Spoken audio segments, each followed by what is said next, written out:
everybody. Welcome to Badge Banter, where we feature some awesome stories from amazing partners and members of the security industry about the importance of the ID badge as the foundation of an organization's overall security efforts. I'm Lindsay Martinez from Badge Pass, and I'm super excited to introduce you to today's special guest, Baer Halvorson from Sprinter Business Solutions. Although those of you in the security industry may know him better as the host of the Security Today podcast. I had the opportunity to meet him in person at ISC West in April, and then I also was a guest on his podcast earlier this year. And let me tell you, he is just as fun and genuine in person as he sounds on his podcast. So Baer, thank you so much for being here with me today. Yeah, thank you, Lindsay. I really appreciate the opportunity. I've been watching these with some of the, star-studded security stars out there. And I was like, oh, maybe my time will come around. So, well, here you are. You could have reached out and asked to be on it too, but I'm glad I shot you a note. We've had some really fun guests lately, and I'm excited to chat with you today for sure. But before we kind of dive into what we're going to talk about, can you tell us a little bit about Sprinter Business Solutions and also, of course, your awesome podcast?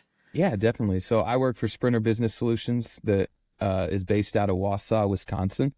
And we're a datacom and security integrator. So we travel nationally. We have national clients and local clients to Wisconsin, kind of the tri-state area up there. But we also travel nationally with all W-2 employees. So we don't really sub much work unless there's like an emergency in New Mexico and we can't get there, So, and we really strive to make sure that we're putting in quality, excellent work. It's one of the reasons that I came to Sprinter, is just because the work that is done after we leave is usually far and above anything that I've ever cracked open an IT closet or a security can seen. So we really strive for that. But and we have two sides of the house too. So we do that datacom integration, but we're also an MSP, so we can support our customers after we've installed their networks and security and Wi-Fi and stuff like that. I'm also the host of the Security Today podcast, which the CEO of Sprinter, Chris Tiffany, was generous enough to allow it to be sponsored by Sprinter, that giving me the hour or two in the week to kind of help mitigate all those hours at night that I put into it. But the Security Today podcast is out there to inform, instruct, and indulge the security professional. So I have a couple different segments that I do on the podcast where, like you, we came on to the room where it happens. I call that segment where I bring in industry leaders and we kind of talk about how they got into security and where they think security is going. We also have Bid to Bank, where I bring in integrators that own or either work at a high level within a security integrator or just low volt integrator business, kind of the boots on the ground. And we walk through everything from the marketing to the bid to the engineering, the project management, the customer experience, and finally the bank. So, and then I have my old news and highlights, just 20 minutes of me on a microphone. That one's usually a little more candid. I don't have anybody sitting there that I need to behave in front of, so that one can get a little dicey. But it's truly a passion of mine, and it's led to awesome interactions with people like you and other people in the industry. And it also has allowed me to kind of build an educational arm off it, where I can start to create educational content for the industry. So it's really there. I grew a passion for the industry, and so I'm trying to make sure that when I leave, even if people hadn't heard of the podcast, maybe they knew someone who had, and it changed the way that, they did something a little more excellently. That's kind of the mission that I'm out there to instill. So. Well, it's a lot of fun. So, and personally, I really enjoy your little rant sessions on your podcast. I listened to the one from a couple weeks ago and I was cracking up. So, Unfiltered Baer is top notch. So if you haven't listened to it, give it a listen. But I know I'm really excited to chat with you today because I think that your experience as an integrator and just like your passion for the industry in general gives you a unique perspective. And certainly a unique perspective on like the badge issuance process in particular, because let's be real about this, like the badge is typically really overlooked by a lot of companies in the integrator world, in the world that you live in. I always say it's like an afterthought to the access control system. And I can't tell you, I've walked in countless customer sites where they purchased their system from an access control integrator and they're using like blank white cards. The worst is when they're like walking around with blank white cards, like on a badge reel or something. And I'm like, why are we even wearing this? Like, this is so silly. Or key fobs, because like that's what their access control installer gave them. And so can you speak a little bit about this, why you think the badging process is viewed this way by integrators? And do you think that integrators are like missing out in any way by skipping over that during the sales process? Yeah, definitely. So you're not wrong. The badge is a bit of a what I call like an untold story within the integrators. They're out there and they're usually stressed and overwhelmed about 100 different things that are going on, either on site or in the company. And so they tend to just be like, well, I bought the access control, and access control manufacturers and providers oftentimes are like, yeah, here's a pack of 100, 125 kilohertz piss poor cards. So they're like, yeah, here, you can just buy that. And they're like, fine, just buy it. But I think that you bring up a good point. I think that the education is probably the missing link in that. So coming from the integrator world, I understood when I was on maybe like there were some federal sites that I was on, or financial sites where you would see people with badges over credentials. And so it just kind of came into my head as something that is maybe more, I don't know, high security or a larger organization would need. And as an integrator, you're moving from very small one-door jobs to 400-door jobs for a college or something. And so moving back and forth, you kind of lose this detail of the difference between a badge and a credential. And I think that they definitely overlap in some ways.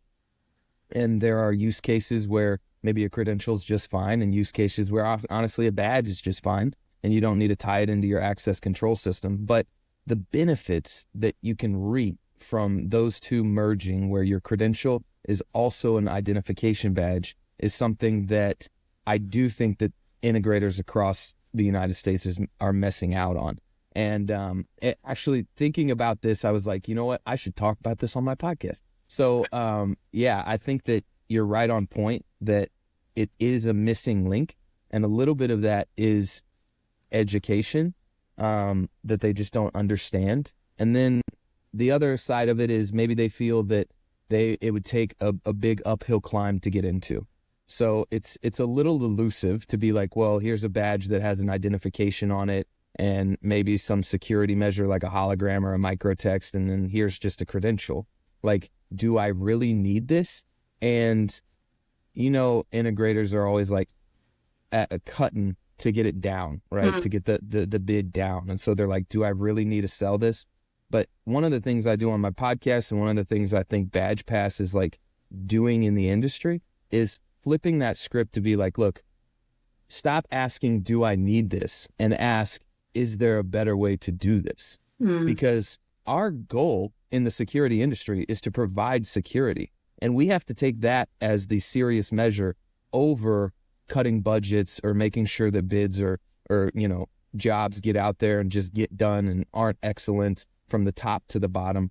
Like, that might work in other industries when you're selling paper or you're selling, whatever it be. But if you're putting security on somebody's site, at least giving them the option to make sure that they can have the greatest amount of security. So I'm ranting now, but if I say all of that, I say it to the benefits that those two provide when you're working with a credential that is also a badge, which is things like the visual identification. And I feel like technicians or integrators out there don't understand that visual ID actually adds a depth to the site in your security. So now you can use tiered access. You can make sure that you're being checked. And a lot of times you'll get people where visual ID or a badge is instituted. They might have a third-party guard force that they're issuing on their site. Mm-hmm. And a lot of times those guys don't know a lick about security. They're, unfortunately, the culture behind guard force is putting in your 9 to 5, watching Netflix and making sure that you just don't let anybody in who shouldn't be there. But the company and the integrator can understand that if you put that visual identification in, you're actually, securing the site, in that now they have to almost multi-factor that their credential gets them in the door, and then they have to present their badge if they're in certain areas. So that visual identification, or even if you have certain tasks as a company that say that we don't change your password, we don't, grant access to sensitive data or large financial transactions without presenting a visual ID. things like that can now almost logically or underground start to build your concentric rings that you have to get past layers of security just from adding the badge and the credential together. So I think it is a bit of a miseducation out there. I know that was a lot. It was a lot. It's Yeah. a lot to unpack, and I feel like I could go in like 7 directions right now. So Yeah. let's start with you kind of mentioned one of the issues is, I mean, A, integrators might not necessarily know a lot about it, but B, I mean, like they got a lot on their plate. And so I think that the perspective we've always taken is like when you are an integrator or any type of company out there that's trying to earn business, like everybody knows the best place to go back for business is like your existing customers, right? I mean, like that's much easier to maintain customers and continue to grow those accounts than it is to acquire new customers. Yes. And so I always think about it, if you go in and you're talking to customers, they may not be ready to implement 20 doors of access today. And they may not have the budget for it. It might be something they're excited about. But if you have a conversation with them about like, okay, well, part one is, we issue secure badges for you, and you help get something in place where they're already using your company for badge issuance. And it may just be for a visual ID at that time, or they may be even doing it and issuing those as technology cards where they could turn them on, if you will, once an access control system is available to them. You're in. Like, they're a customer at a much lower cost than it would be to start with that, let's say, 20-door access system. And at that point, when you come back and you start talking to them about, okay, like, we're ready now, like, A, they already know you, they already trust you, you've already established credibility in the industry, and B, it's just an extension of the system that they already have. Like, they're just adding on to it. And so that allows you to not have to deal as much with like things going out to bid, not have to deal as much with cutting costs, like, which I see integrators struggle with all the time. Like, your value is already in there as the expert, and now you get to just expand on that. And I've seen our partners have tons of success with flipping the script on the story and starting with the badge. And I mean, we have an integrator wing of our business in a few states where we do access installs and sell ID directly. And like, that strategy has worked for us for years in growing customer accounts. And so I think it's just a totally opposite way to think about it, but makes so much sense that I can't believe that everybody hasn't figured this out. Yeah. So let's go back to the education thing.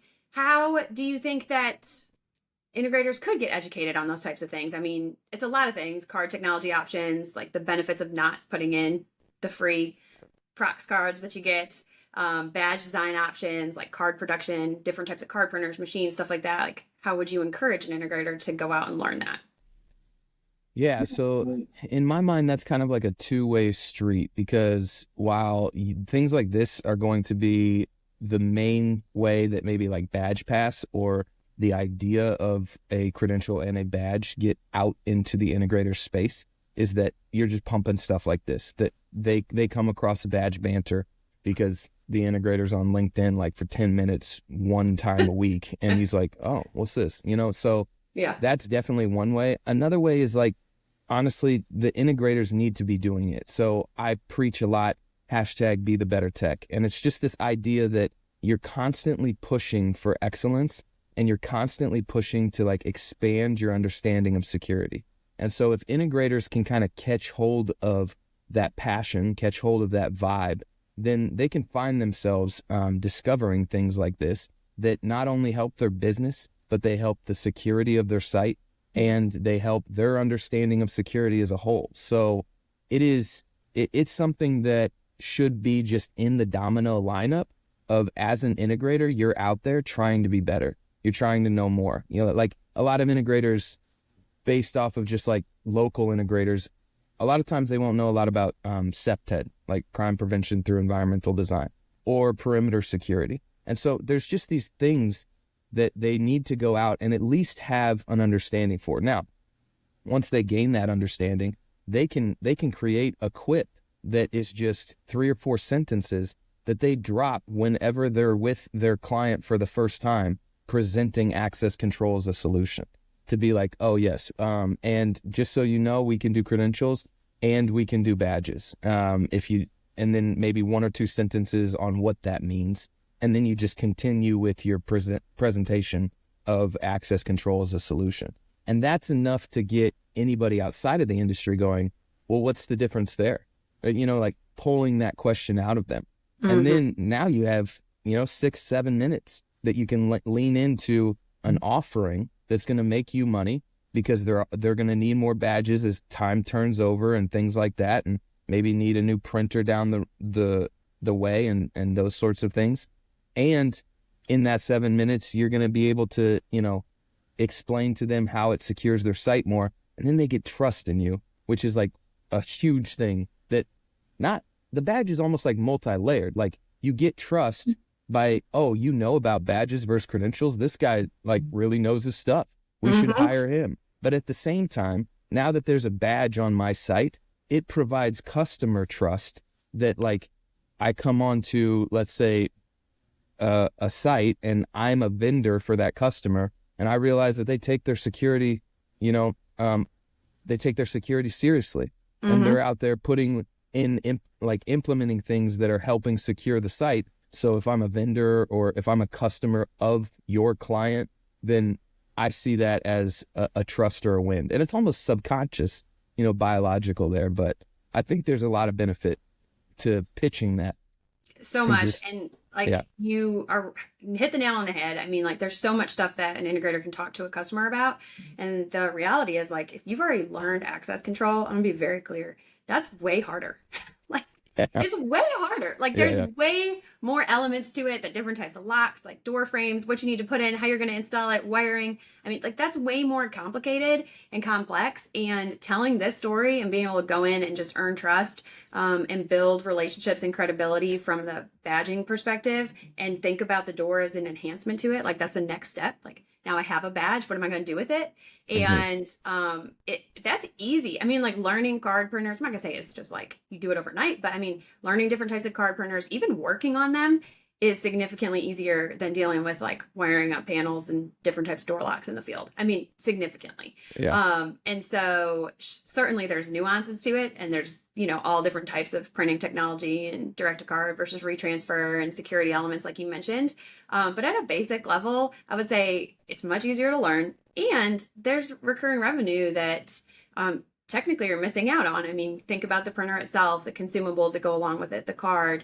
When I look at integrator businesses and how do we grow our business, like, here's this easy avenue that makes sense, and would benefit our company in a long run. But also, if I'm a sales rep or a tech, whatever it is, like me personally, because now I'm already in there with the customer, like, I'm stickier. The more things that I'm doing with them, it just establishes more stickiness, if you will. They're less likely to go somewhere else.